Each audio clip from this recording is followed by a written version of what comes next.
Right. No, they never did that. That's why Well, it let, maybe in some weird way, it let you this to this.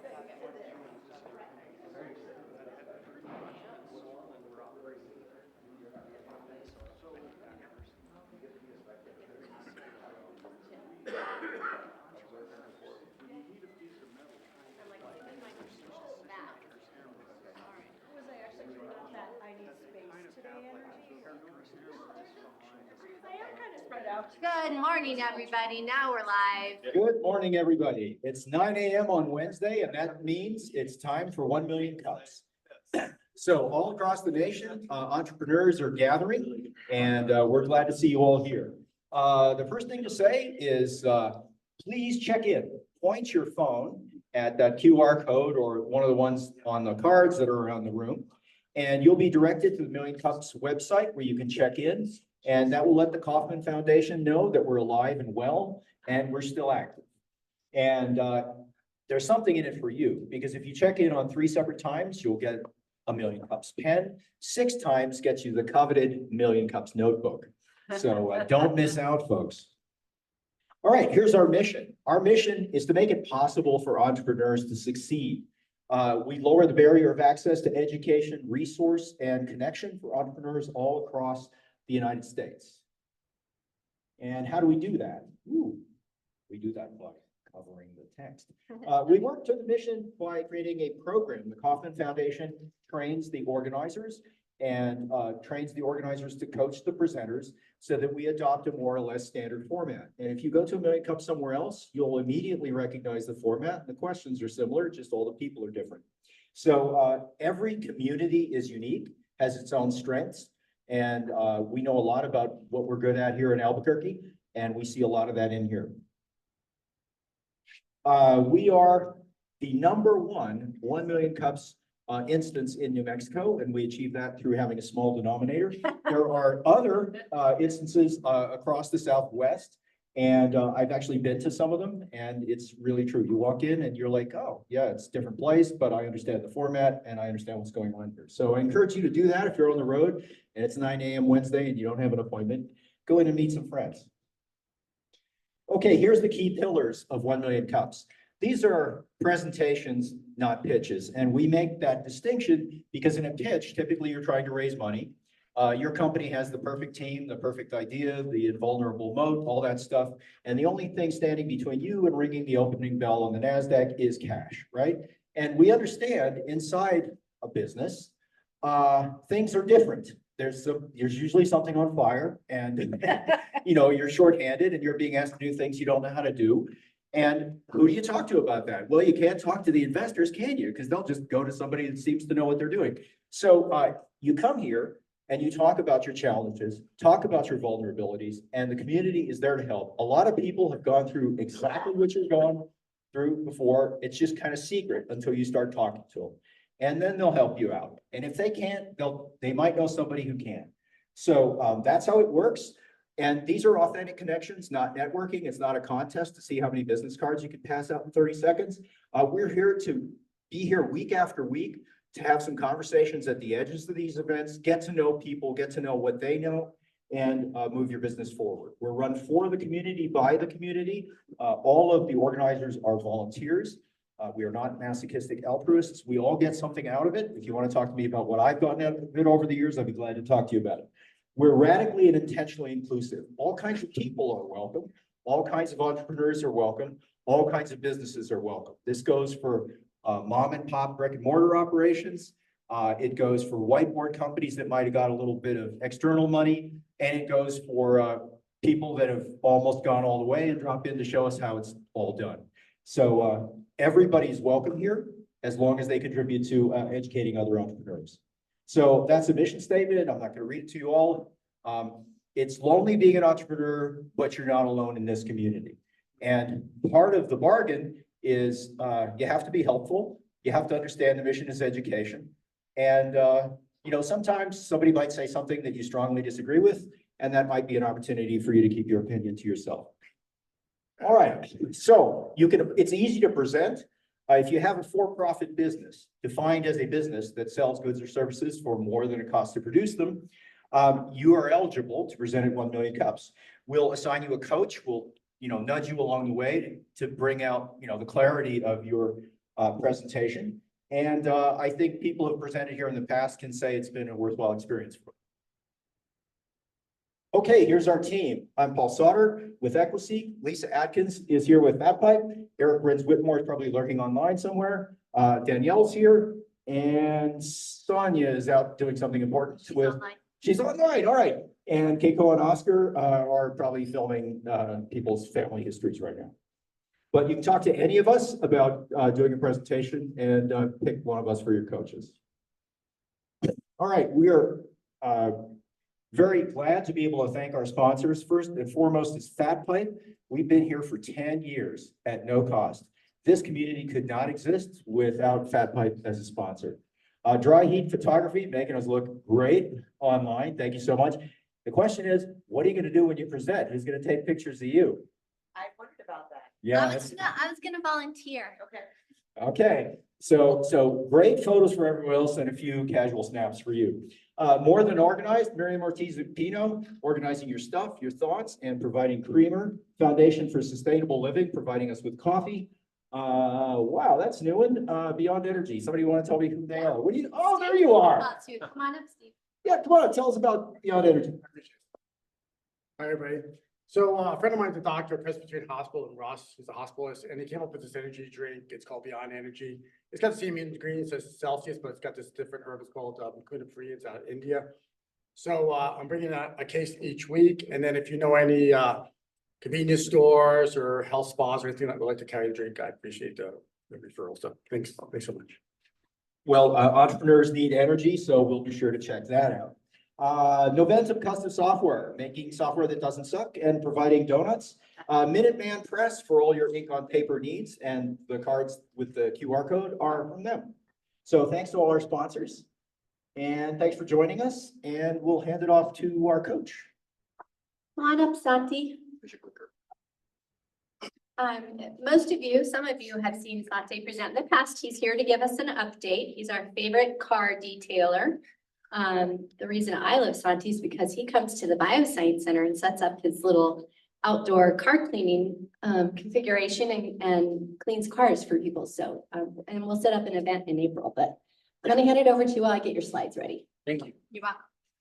Welcome, guys. I guess since we got a little time, I guess I'll start off with, I want to just thank you guys for being here. This is a great opportunity. People coming together. One of the most, I think, valuable things about this group is bringing people together. It's not, at least in the sense of growth, it is not 1 + 1 = 2.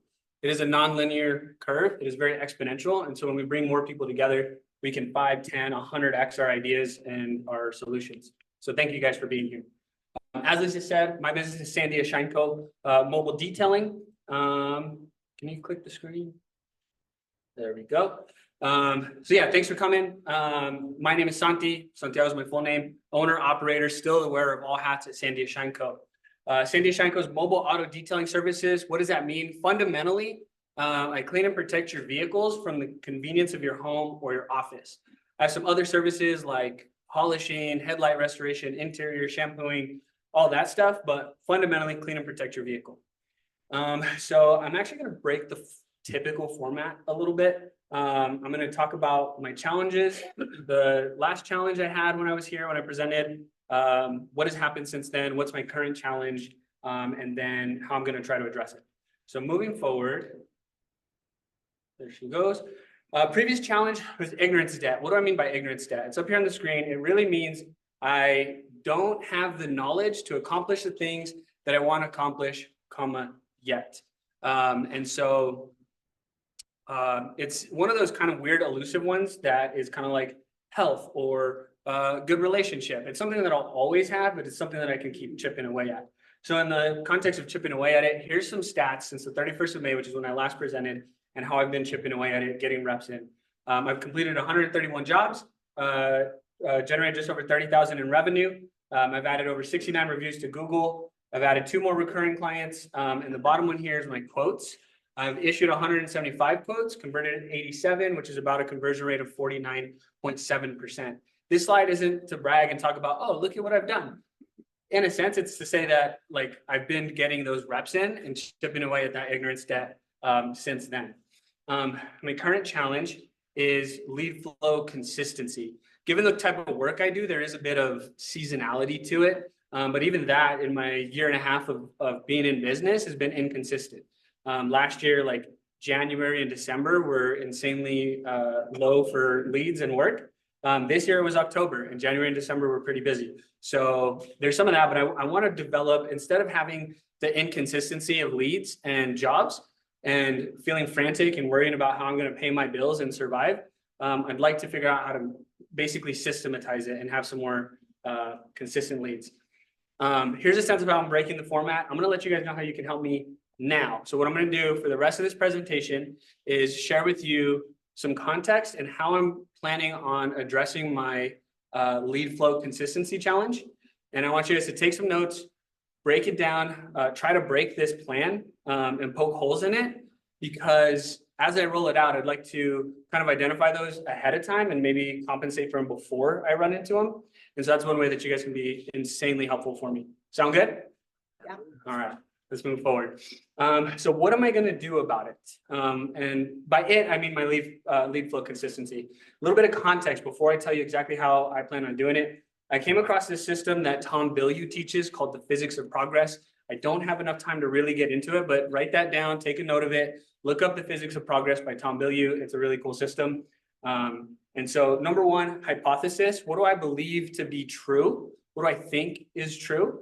Action items. This is basically your planning phase. So what am I going to do to test my hypothesis?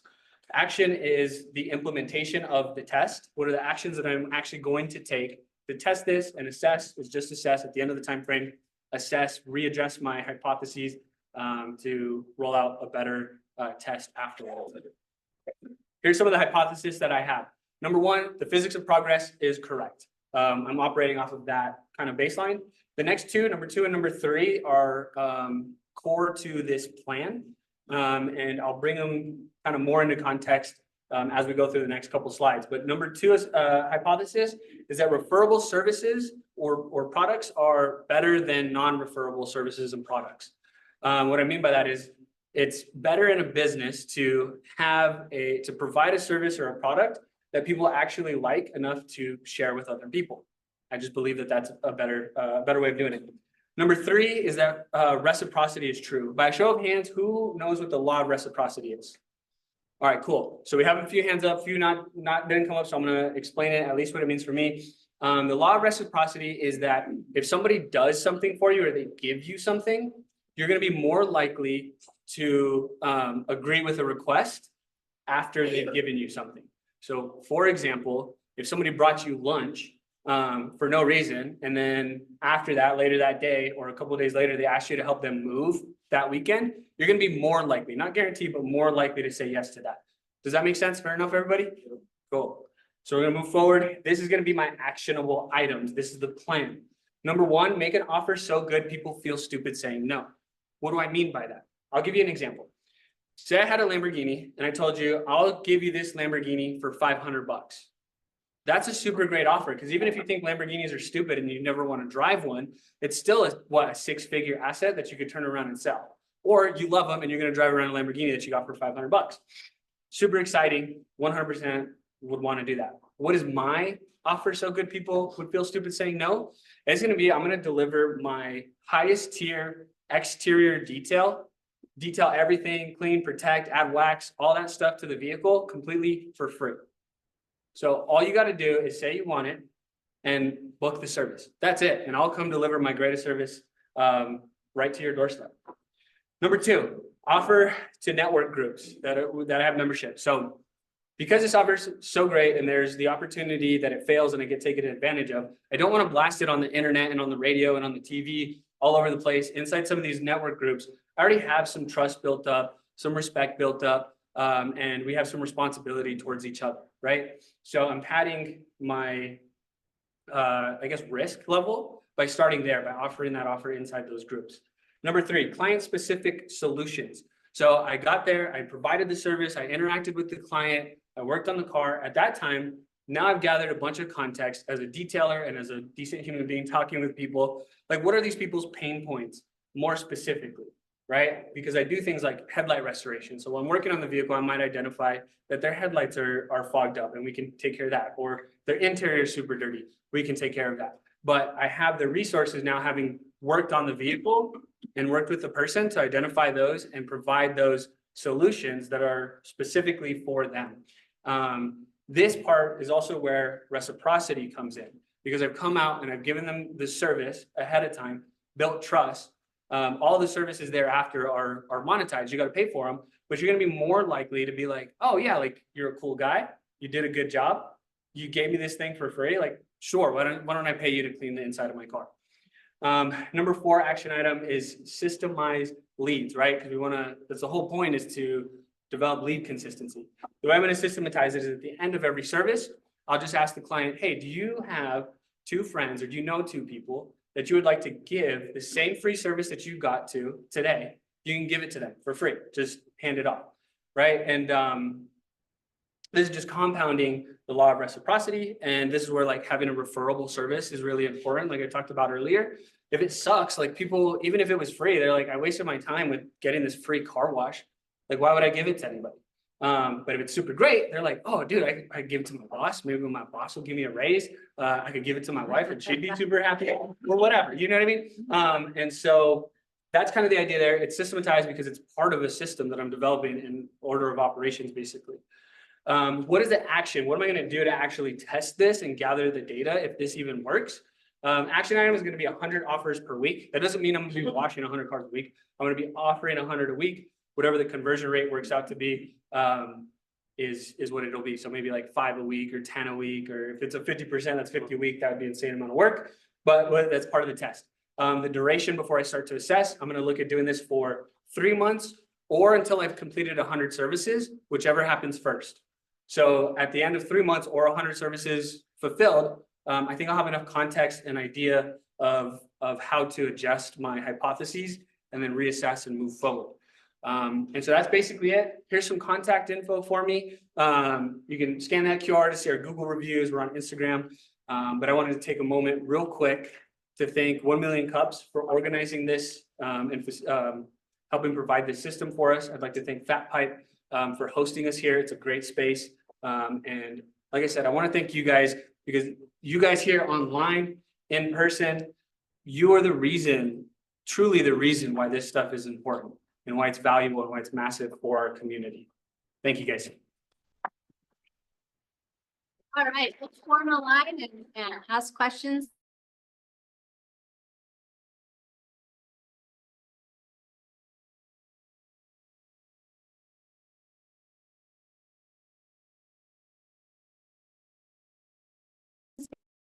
And Rachel, enchiladas.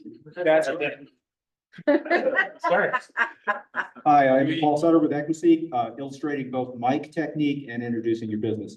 So one of the things they try to teach us in business accelerators is to create a customer avatar. And I suspect the people that have their vehicles detailed are different from the average vehicle owner. Have any idea how they're different? So I have a tendency to struggle with creating an avatar. So I've tried it several times. I'm actually going to meet with somebody to specifically work on avatar creation, actually at 3 today, to kind of help me walk through that, because I have a hard time specifically getting in that mindset. But the things that I have been able to notice, at least with my clients, is typically they're people that have their car they intend to have their car for like 5-10 years.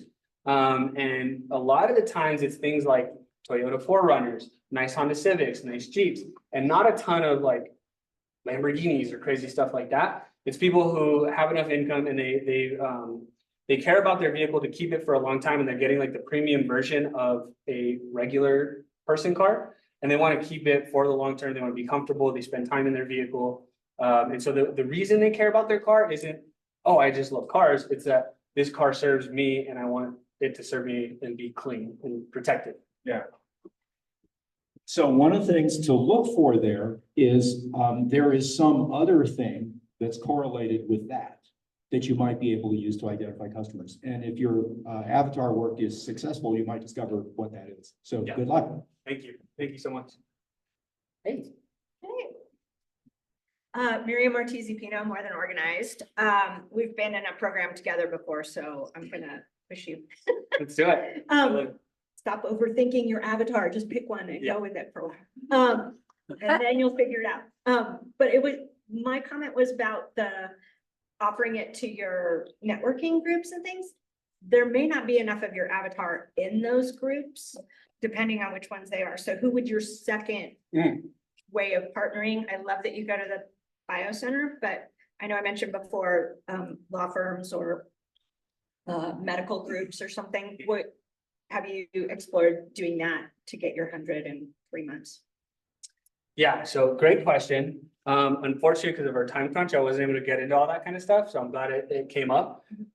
So my plan is if I don't have enough in there, then I'm gonna, especially on like days off or anything like that, I'm gonna be reaching out to affluent business centers. So places with like lawyers, realtors, doctors, medical centers, things like that. What that might look like is either just going in and to the front desk and talking to the front desk person and being like, hey, let me wash your car for free.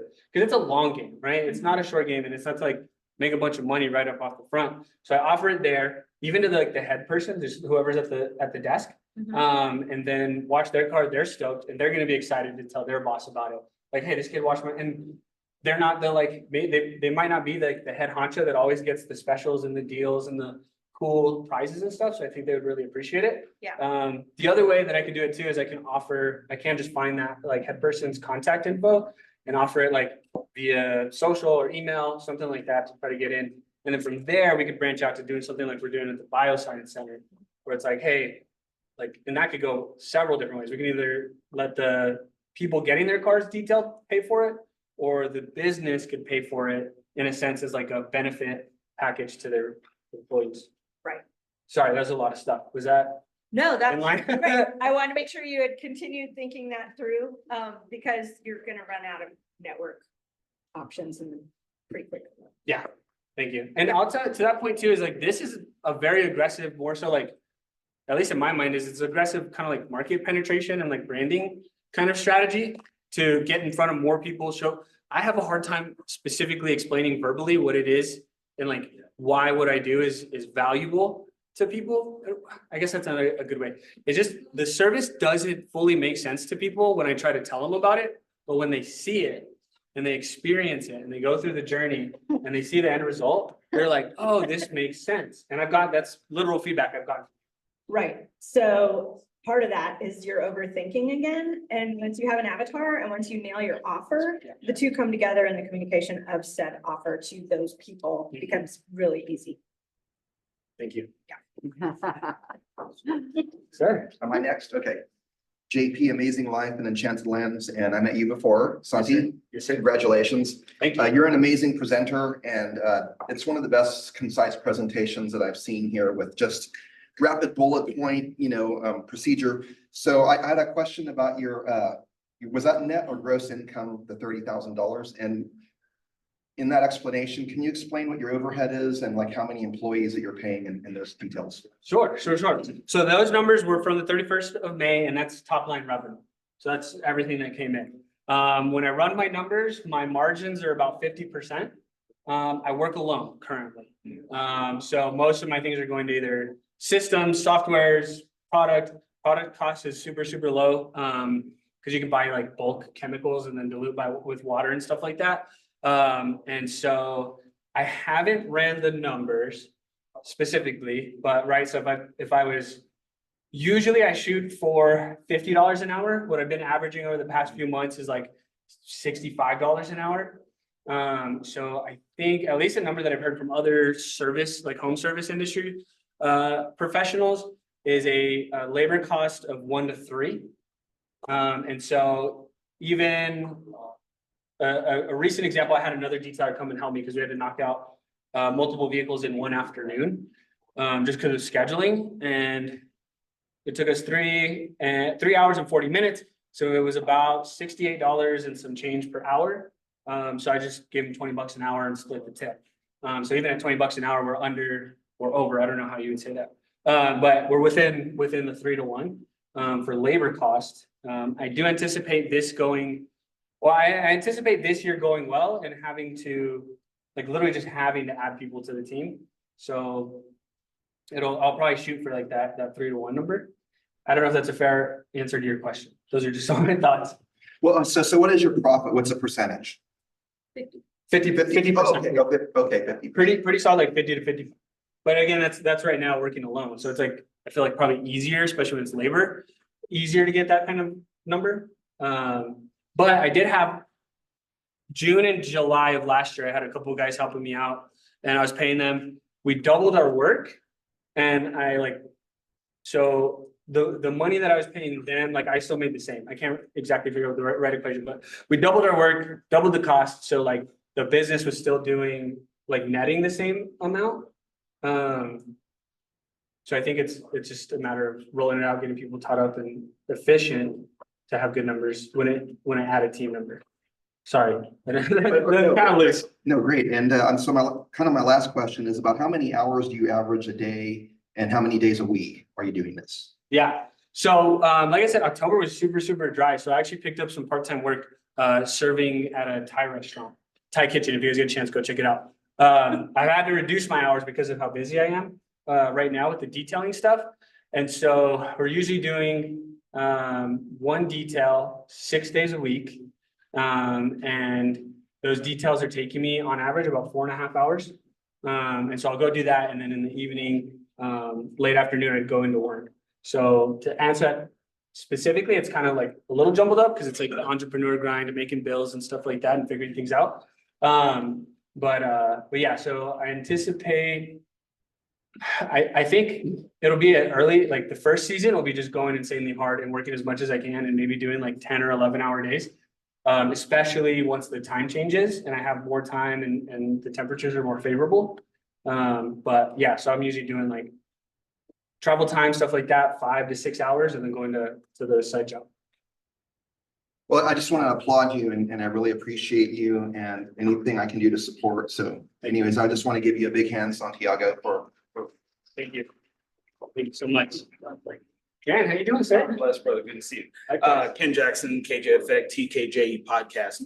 First of all, I want to thank you for doing an interview on my podcast. Yeah, thanks for having me. A couple things. So I used to own a detail shop, had 3 employees while I was still working at Intel. So I taught 1 to clean the inside, 1 clean the outside, and then 1 clean the kitchen. Very simple, basic, but we were doing car dealerships. So, and we were doing volume at the time. And I'm not saying drop down to that level, but when it comes to wanting to get the volume, you may be able to go ahead and get some of the actual dealerships or we'd always have the manager, the manager of different lots. He would drive 1 particular car home. So he'd bring that one to us. We would charge more for that particular car. So that may be a way to get the reps in and still generate income. And it's a faster process because again, they're not looking for major detail. They just want them clean so people can come in and purchase. So a lot of our volume was that way. And then where we could actually charge more was the 1 and 2 cars. And it allowed us, when it came to financial wise, it allowed us to charge more and get less cars charging more because we had the volume on the back end. And I was able to help those kids and they had jobs and everything else. So that's just one idea. As far as targeting, something you mentioned while I was standing there was your avatar and trying to figure that out. Just a suggestion, you'd mentioned people that care more about their vehicles. My first thought were the Uber drivers and the Lyft drivers. Those cars are their business. So it may behoove you to try and target those individuals because their cars mean a lot to them. They'd be willing to pay it, plus it's a write-off for them, it's work for you. And then those may be the referrals that you can get to other Uber drivers and other Lyft drivers as well. So that may be something that could help you out in the long run. Yeah. Fair enough? Yeah, fair enough. All Dude. right. That's I a appreciate it. good idea. That's a That's a great good one. idea. So I had a hard point, and this is just a personal thing, and it like now over time, I'm able to like kind of challenge the belief. But when it came to like dealerships or Uber drivers, and even in some cases, what I've realized with realtors is there are people who care about their vehicles, but I don't know if it's like inflation and cost of living, but they're like, I just want to spend like $50. You know what I mean? And so, but now that I've been doing things, I think it's totally possible. Cause so originally I was like, well, I can do one detail and make $300 or have to do 10 to make 300 or like 7 to do 300 and do it like really quick. And so that was some of my thoughts that I had before. Now that I've been spending time with detailing and learning more and having opportunities to be challenged and challenging my thinking that way, I think it's just a matter of like a new offer and then like kind of tweak the detail and it's totally doable. So I think, thank you for that point. Sir. My name is Chuck Holman. I'm with CWH Consulting today. And do you have a website? Yes, sir. Okay. And have you looked at the national detailing business and what your competition is here locally? So as far as I've taken that is basically just kind of looking at who else is showing up on social media, just Googling auto detailers. This year, I didn't even know I was in it, but I made top 5 for best in the city. The one that took number 1 was On the Spot Detail out in Rio Rancho. And there's a few other ones here in town. This market's a little funny because it's like it's a service. The reason I got into it is because it's so easy to start up and start doing. You can start with a few rags, a bucket, and some soap, right? Which is nice to get started, but when it comes to like the competition, there's the like official businesses doing it, and then there's also the market that is, you know, like people doing it on the side for fun. So that's some of my thoughts. What are your thoughts? Do you have any certifications? There's some national certifications for detailing. No certification currently, sir. Because a lot of your competition does. Gotcha. And you might want to look at that. And what is your vision for the year? What is your what do you hope to accomplish this year? So at least number wise, I'd like to accomplish 100,000 in rev. I did like just under 45. So I figure I can double it, which will get us to 90. And I figure what's another 10,000 to hit 100. Right. Thank you. Yes, sir. Thank you. Hi, how are you? Hi, how are you, Santiago? Good. It was so great seeing your presentation. I was taking notes and I love the passion and like the organization that you had while presenting it. Thank you. And then it made me go to your website and Google. Uh-huh. And when I put your company name, car detailing near me, you came 7th in the list. Okay. But it really surprised me. You have 5-star review from over 90 customers. Yes, ma'am. That is amazing. Thank you. So one of the things I remember talking to you in one of the classes we were taking here, I asked you what kind of business you did and you told me about car detailing. So you gave me your card. I'm very visual. Mhm. So I like to see the before and the after in the type of work that you do. It'll be nice. Do you have like a binder or something that you can show your clients, your results, like before, this was the car that came to me and this is the after? Because many people won't do what I did of going into the website and checking. So you want to give them something right here and now. These are the results that you're expecting from my, like, I do top quality. Sharing, like I have over 90 5-star Google reviews. That speaks volume because just by that, people know you provide quality, excellent service. And so that you came to my mind this week. I don't know. I didn't know you were presenting today, but I'm going to help you. So if your goal is to be able to get to at least 10 clients a week, that's your goal? Well, to do the offer 100 times. So I tried to break it down to what is something that I have control over. And I don't have control over whether people say yes or no, but I do have control over my offer and how many times I offer it. So whatever the number turns, but yeah, that 10 a week would be cool. So last year, when you do your numbers, how many did you do per week?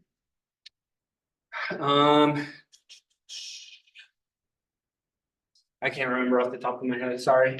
I'd have to look at my reports. Okay, so you're wanting to target 100K, so do the numbers. How many did you do last year per week? And it gave you 30K revenue. So now you know how much you have to do per week to hit that 100K. And maybe that will mean focusing 100% on your business instead of giving your time away to this other company that you're working for. Yes, ma'am. Sometimes we're afraid. Yeah, I'm telling you because I'm a nurse and I have my own business, but at the same time, like, I like the security of a stable job. Then if you're so passionate about what you do, just put in the, you're all into it and just, I like what you're doing, bringing that value to the networking groups and giving these special offers when we go with you. So I know now that by seeing your presentation, having you in my mind pop up like that.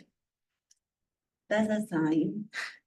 And we're here to help you. And I see you growing exponentially. You have so much potential, so keep up the great work. thank you. Thank you. Thank you. Lisa, do we have any online? No, not yet. All right. Yeah, it's going. Doing well, sir. How are you? Steve, Beyond Energy. I was wondering, is your vehicle branded? Do you have like signage on your car? Not currently. So something I'm trying to save up for to make happen. I'll give a little bit of context and a little bit of vulnerability. So some of my situation when I started the business, I'd already had like $30,000 in credit card debt. And so that eats up like every month, just right off the top is like $1,000 that's going right out the door. And so I've been like, last year was me like trying to give, kind of like she had mentioned, like 100% to the business and not doing like side work, right? Like the restaurant job. And I think it still served me, but I was still broke, month to month. I don't know how I'm gonna make it. So the nice thing about this side work that I did, I sold my van because I had a van before, and then I transitioned to a Honda Element because I think it's funny and it looks cool and it works. So the only bit of branding on there is my top 5 sticker. Through the like past 3.5, 4 months, I've been able to actually save some money, put some money into emergency fund, have like some emergency fund money aside for the business. So like there's my personal, and then there's some money aside for the business. And so I finally got to a point where I'm like caught up and like almost a little bit ahead. I still got all my debt that I got to work on.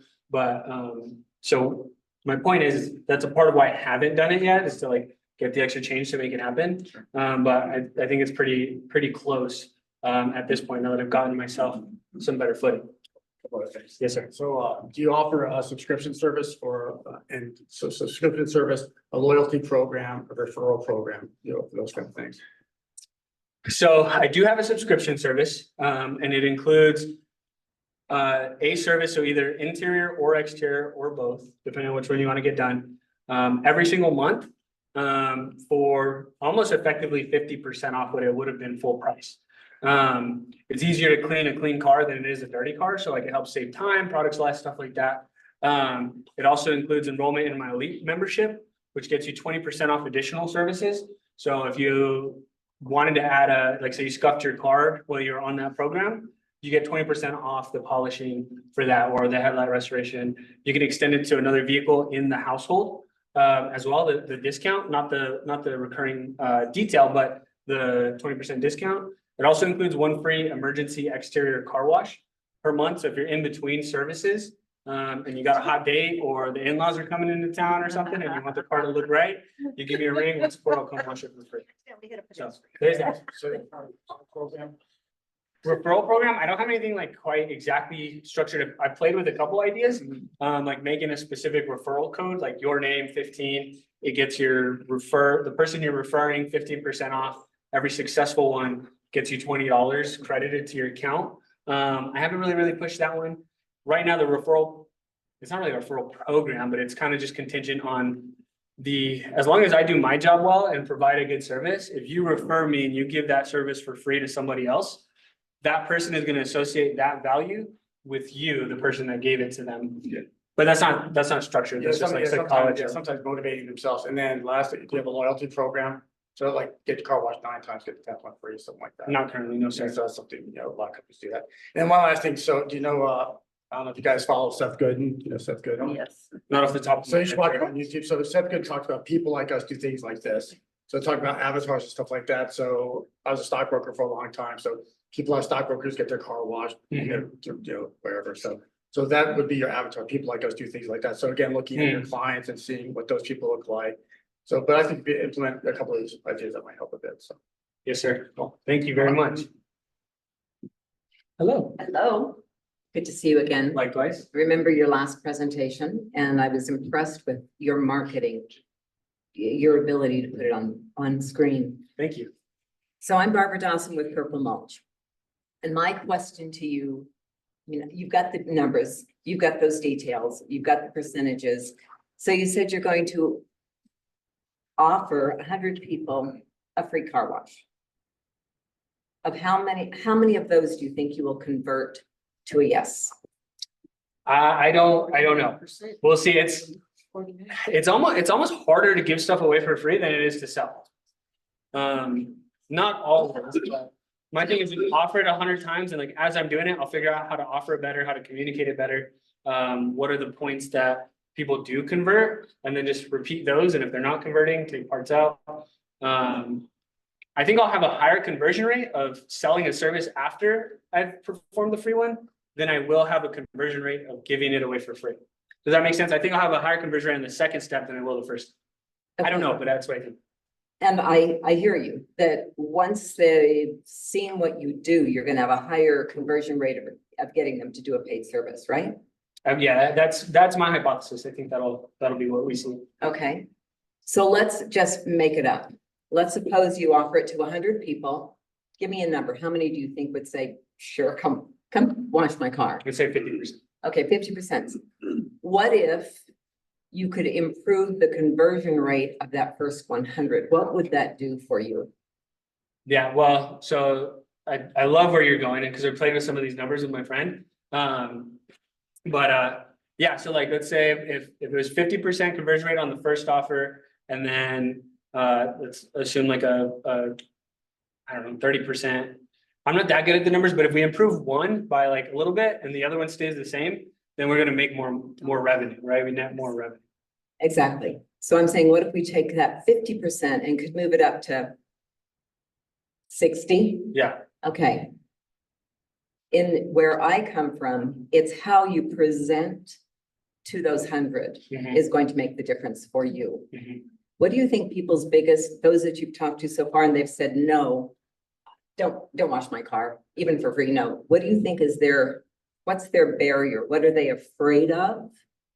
Why are they saying no? Do you have any idea?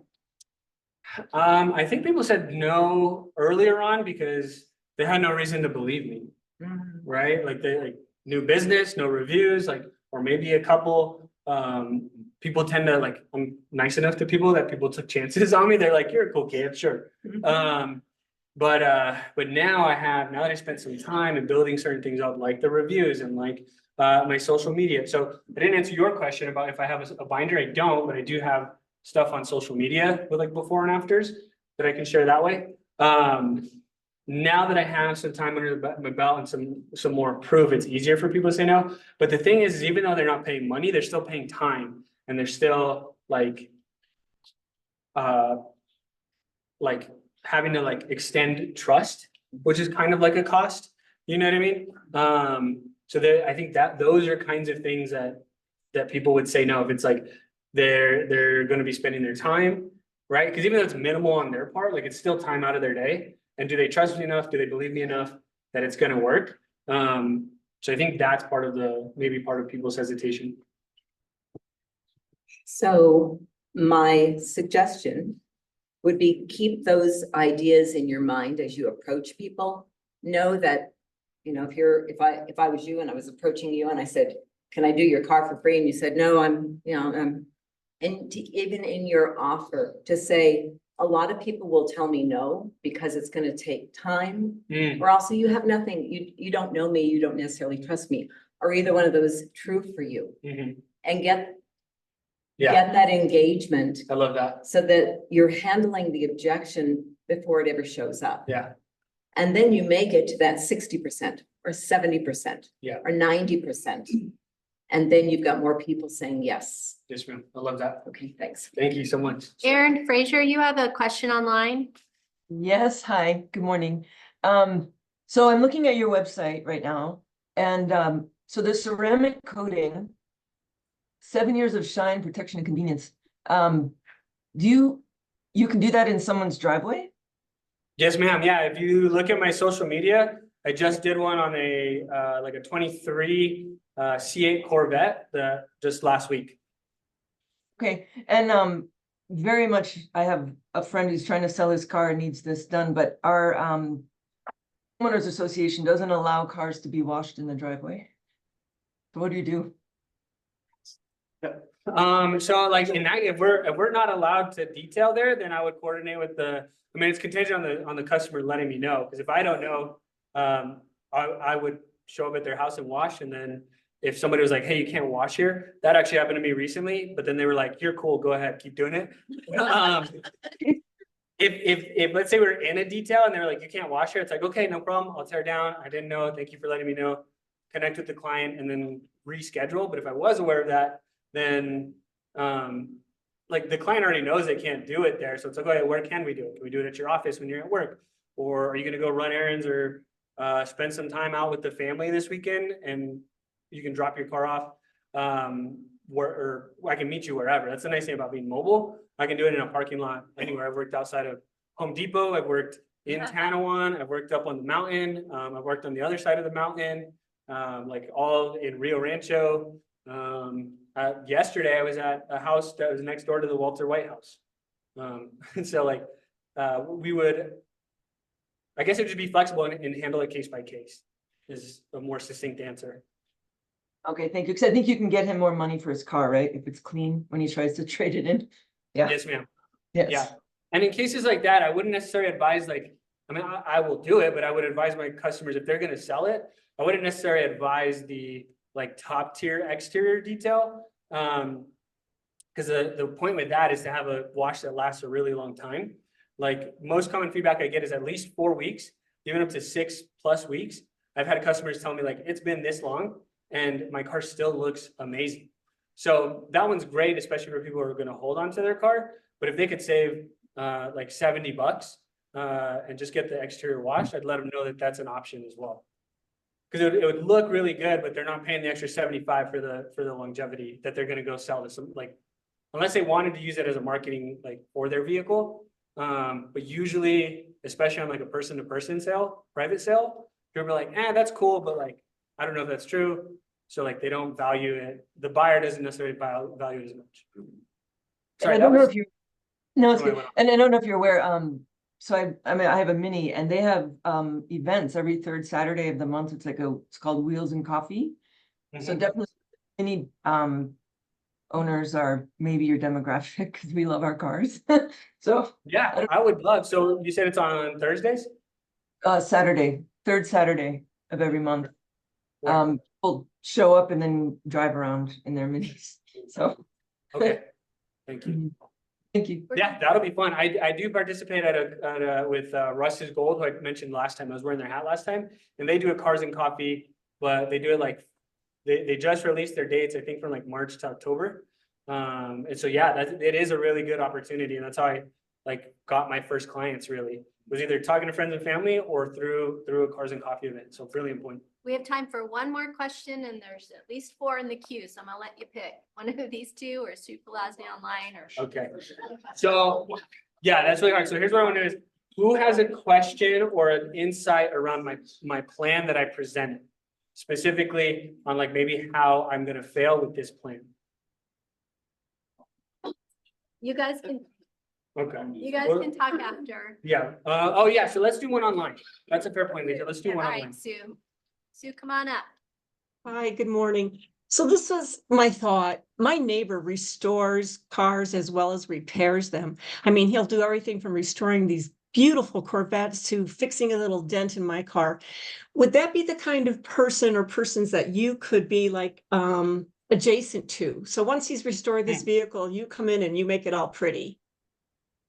Yeah. So the hard part, a little bit of the hard part with like the Cars and Coffee, and in that case is that those types of people care about cars and they like to spend time with their car. So the convenience of me coming in doing it doesn't tend to be like a huge advantage for them as it does for somebody who's super, super busy. They like their car, but they don't want to spend the time on it.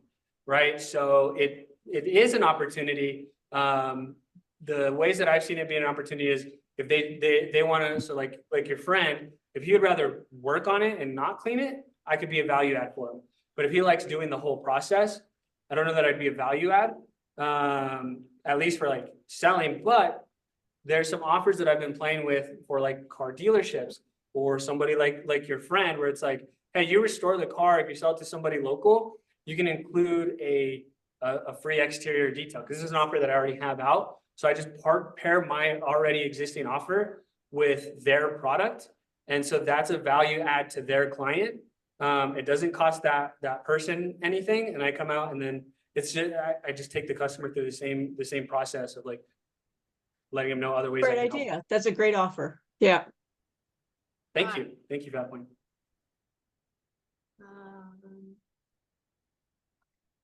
Santi, I'm not gonna ask you the green or red pipe. Oh, that was now? I thought that was earlier. No. I'm so sorry. I thought that came first. No, it's okay. And I think we know what it is that you need the community to do for you today, but ask it again, and then you guys can mingle with him after. Hopefully you can hang out for a little bit. Yeah, I'll be here for a little while. I mean, the main thing, like you said, was of what I've presented so far, how am I gonna fail? Of what you guys have experienced as entrepreneurs, how is this gonna fail? If you can point that out to me, so I can start working on it before I fail at that. But also I'll be around and open to everything else too. So thank you so much for being here, guys. Thank you, Fat Pipe. Thank you, 1 Million Tubs. Thank you to the organizers as well. You guys are amazing.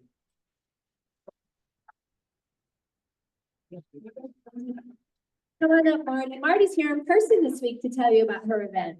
All right, So. thank you.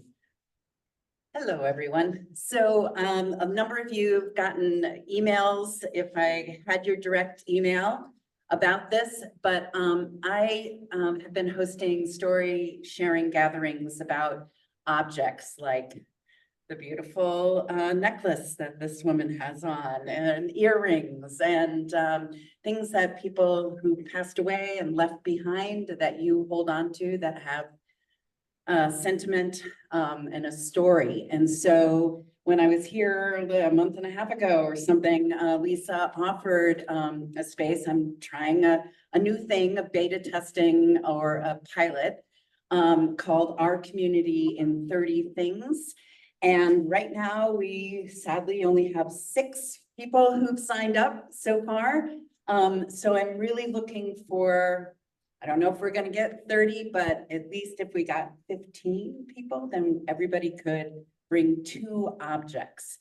And keep in mind, the objects, they're not of financial or monetary. They don't have to be family heirlooms.